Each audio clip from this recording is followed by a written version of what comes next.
boys and girls, welcome to BenchART. I'm for Classic, and for today what I do have needed is Garfield Kart Furious Racing. So this game it is developed by the Artifact Studios. These studios are the developers behind games like Motor Racer 4 and many other indie and small budget titles.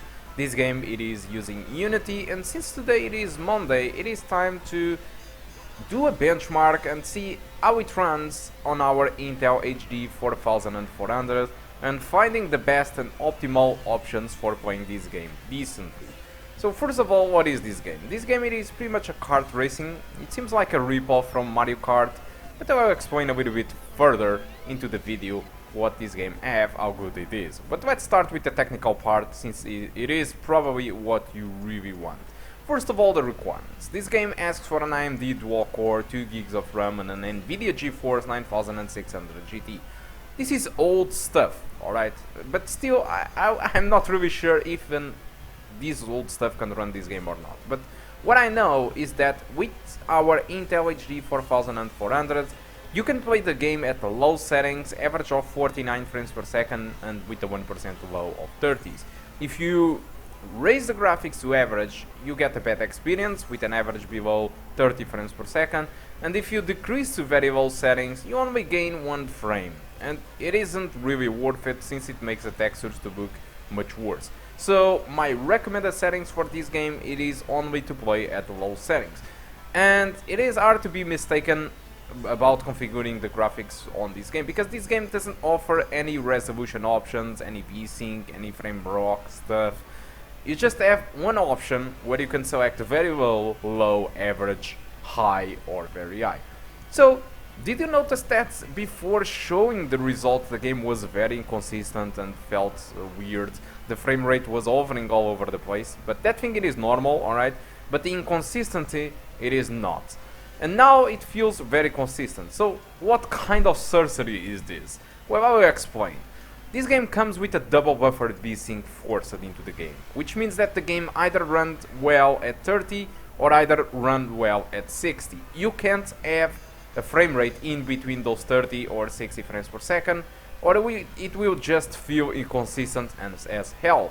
So while I was displaying you the results and the requirements of the game, I put a lock of the frame rate to the game to a maximum of 30 frames per second, which means that the game it is now not allow us to go over 30 frames per second. And yes, it's only 30 frames per second, but I can't get 60 frames per second consistently.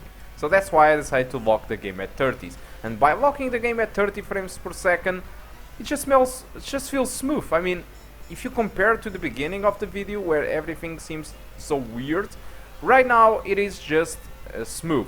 So if you don't know how to lock the frame rate to 30 frames per second, you just need to install MS Afterburner. There is a tool called River Thunder Statistics Server inside the MS Afterburner where you can lock the frame rate to 30 frames per second. In case you want me to do a video explaining that, just comment on the section below, and I will gladly make a video teaching you guys how to implement a locking into a frame rate, a specific frame rate. Alright, so now about the game itself.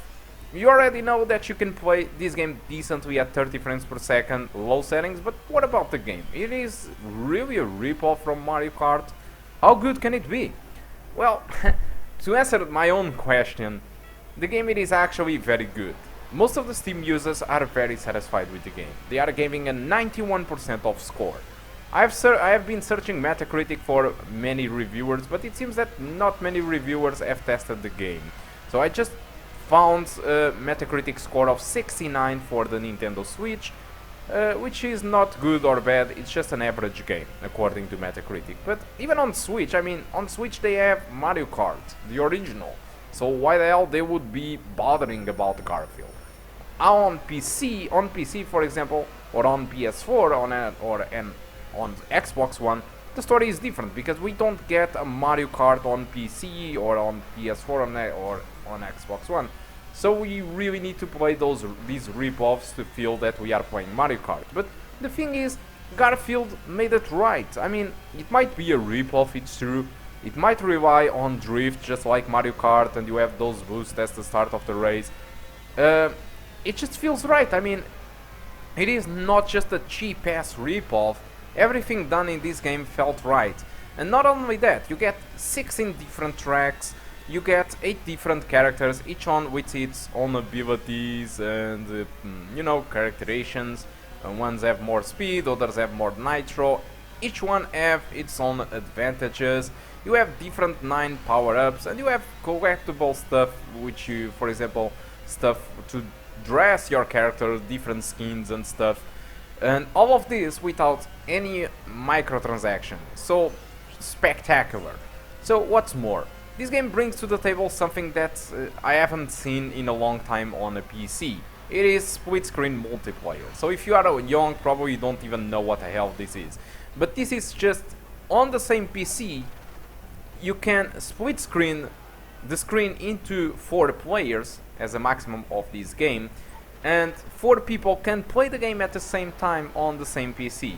This was very normal at the 1990s, and I had played many games like this against my brother, and now it is available on this game. Surprisingly enough, you can connect your laptop or your desktop to a TV and connect or plug in multiple gamepads and play the game against your friends on the same PC and on the same TV, on your sofa or on some chairs, whatever, or on the floor, on the same screen. So this is amazing for a night game or something. You might get a hell of a fun playing this at a night thing, a night game night.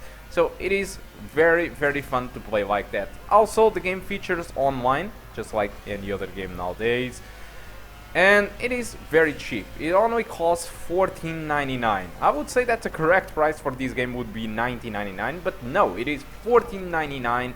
Very cheap price. You can get from Steam at that price. If you want to buy through Greenman Gaming, unfortunately it costs the same. Although I decided to leave a link on the description, because if you buy through Greenman Gaming, that's an affiliate link, which means that you will be helping out the channel to gather much more games. So, amazing stuff, this Garfield. I think it's probably an average or good game, in my opinion. I would say that it is a good game, and for the cost that you pay for the game, I think it's really good, and I do recommend you, if you have a kid that wants to play Mario Kart but you don't want to buy him a Switch, you can buy him Garfield. Alright, guys, that's all. Hope you keep enjoying it. Not really, I'm going to finish the video, and I do hope to see you soon. Goodbye.